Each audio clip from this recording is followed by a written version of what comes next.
I want to welcome you to the Mighty Few.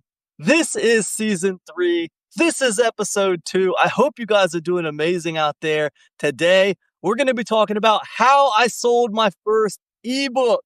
That's what I want to talk to you guys about today. And to tell this story, how I sold my first ebook, first, I want you to know that I don't tell you this story to take a trip down memory lane. I tell you this story because there's a takeaway, there's a lesson, there's a point here that I think will help you today in your business, okay? But to do this, to tell the story, I got to take you all the way back to 2012, okay? In 2012, I was selling physical books on Amazon, hot and heavy, right? And I was also reading a lot about business, trying to learn how to run a business. I was deep in study. I was very, very much a student of the game.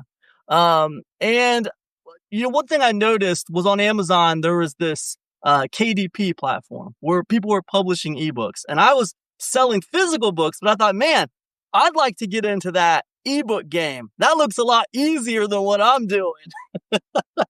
So I thought, okay. Well, so I started reading a book, right? And the book was called How I Wrote My First Book. And I don't think I remember the name of this book. Okay, I had to go back and look at my records.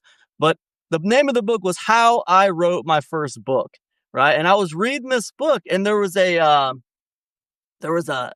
basically a series. Every chapter was a different author, a different successful author, and how they wrote their first book. And it talked about their methodology is what it was talking about. And that was right up my alley because, man, I never wrote a book before, but I wanted to get into this Amazon ebook game, right? How could I write a book, right? So anyways, I was reading this book, and I got inspired by this one chapter, and it was like the index card method, And the way it worked was you basically took a stack of index cards, right? And every index card, you wrote down the topic you wanted to talk about as it related to, whatever you wanted to write your book about, right? So like if you wanted to write your book about how to change your oil in your vehicle, every index card would be like, buy a new oil filter, take the old oil filter off, stuff like this, right? Every index card would be like a thing that you wanted to talk about in the book. Then you spread all the index cards out on a table, and you kind of put them in the order that you think they should go in the book, right? And for some reason, this index card method, man, it just appealed to my Neanderthal brain, okay? It appealed to my lizard brain, whatever you want to call it. Like, I am half primitive, okay? And it appealed to me because it was so simple. And I thought, well, okay, this is great. I got a method now. I can use this. What could I write a book about? And my first book that I wrote was a book that was called I Should Have Been an Astronaut. No, it was called I Could Have Been an Astronaut. Memoirs of a Local Rock Nobody. All right. And you might think, that's a weird book. Why'd you write that?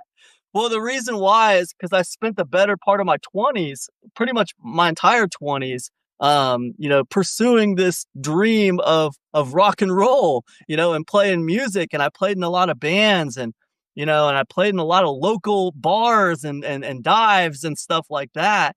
And so when I wrote that book, I was kind of transitioning away from music and into business, man. I had a new son, I had a daughter, I had a wife, and man, it was time for me to shift away from music because I hadn't really paid my bills. I hadn't really made much money doing it. Even though I love music, it wasn't very kind to me. I guess I wasn't very good at it because it didn't pay me very well.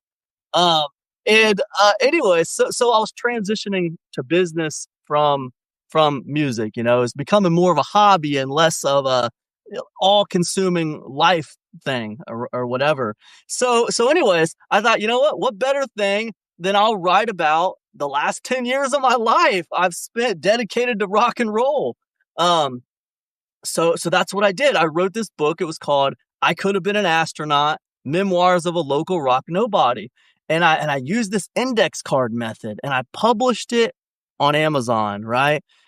This was a long time ago. This was 2012. And, I really loved the way the book came out, man. I got all my thoughts down. Everything I wanted to say, I said. And man, I read through the book and I was like, yes, this is a perfect documentation of things that have happened to me.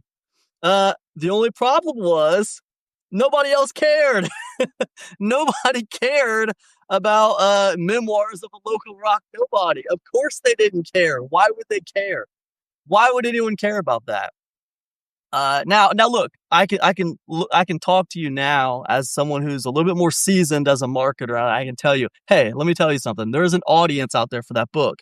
I just didn't do a good enough job of finding that audience. Okay, and that's true. That's absolutely true. But this idea of just putting a book on Amazon and hoping that the audience finds you, well, it's not, you know, memoirs of a local rock nobody ain't gonna cut it. Okay.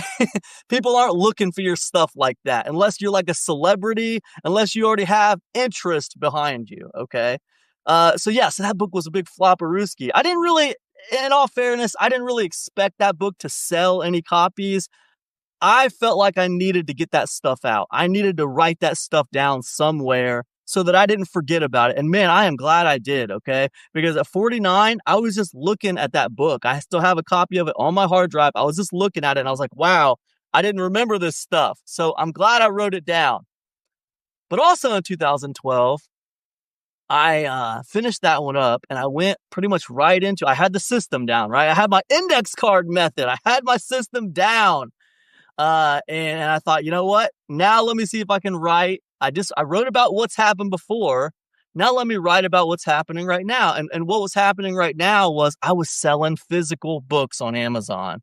So the next book I wrote, this one came out in 2012 was also, I used the same index card method. I had my system. It worked so good on the other book, right? So now I used the same method for this new book. And I called it Broke to Boss, a lean guide to successful online book selling. Okay. And now this one sold. Okay. Now, did it sell as well as I wanted it to? No, it did not sell as well as I wanted it to. But I wrote this book. I spent a lot of time writing this book. This was my first how-to book, right? How to do something. And this one was how to sell physical books on Amazon, right? Now, why was I writing about this? I was writing about this because that's what I was doing right now. And I thought this book would help other people, quit their jobs and start their own businesses and make money for themselves. I thought I was helping the world. I thought it was going to be awesome. And I thought it was going to be amazing. Now, so that book did sell, right? It did sell. And I didn't have to advertise it that much. People found the book. Now, it didn't sell as much as I wanted it to. It was selling a few copies a month. Trickle in sale here, trickle in sale there. Sold a few copies. But that book was really cool. And that's how I sold my first profitable ebook. It's interesting because when we think about that ebook, because this is a video not for you people who want to make ebooks, okay? This is beyond just an ebook, okay? Think about the concept of that ebook, how I sold physical books on Amazon. Okay, well, think about this. I took that ebook and it wasn't getting enough sales to suit me. So I created a YouTube channel around that same concept, how to sell physical books on Amazon. And I was making a video every single week around that same concept, and I was pushing traffic to my ebook, okay? And I got more sales doing that. And then when I got tired of Amazon taking 35% of my royalties on a $5 ebook, I said, you know what? I'm going to turn this ebook into a membership club, right? And that's what I did. So the concept behind the content inside Broke to Boss, it was leveraged for years. After the release of that book, it became a membership club, and I had the book selling on Amazon and I had the membership club selling on my own website at the same time. And I had the YouTube channel driving traffic to the membership club. And the whole thing was all based on this one concept of let me talk about what I'm doing as it relates to this physical book business. So anyways, that's how I sold my first profitable ebook. I basically talked about what I was doing right now. Now, what is the takeaway that I want to give you today? I tell you what, there's a lot of takeaways I could give you on the story that I just told you, things that I think would help you tremendously.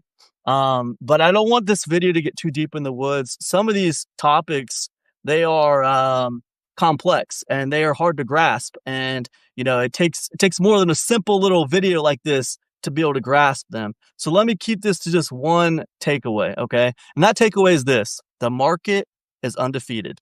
Okay, the market's undefeated. And what that means is when I wrote that first ebook, it was never going to sell anything. It was doomed because no one was ever going to find it. No one cares about the memoirs of a local rock nobody. Nobody cares about my scrawlings, my primitive scrawlings on playing music in the dirtiest bars in Ohio or whatever. Nobody cares about that.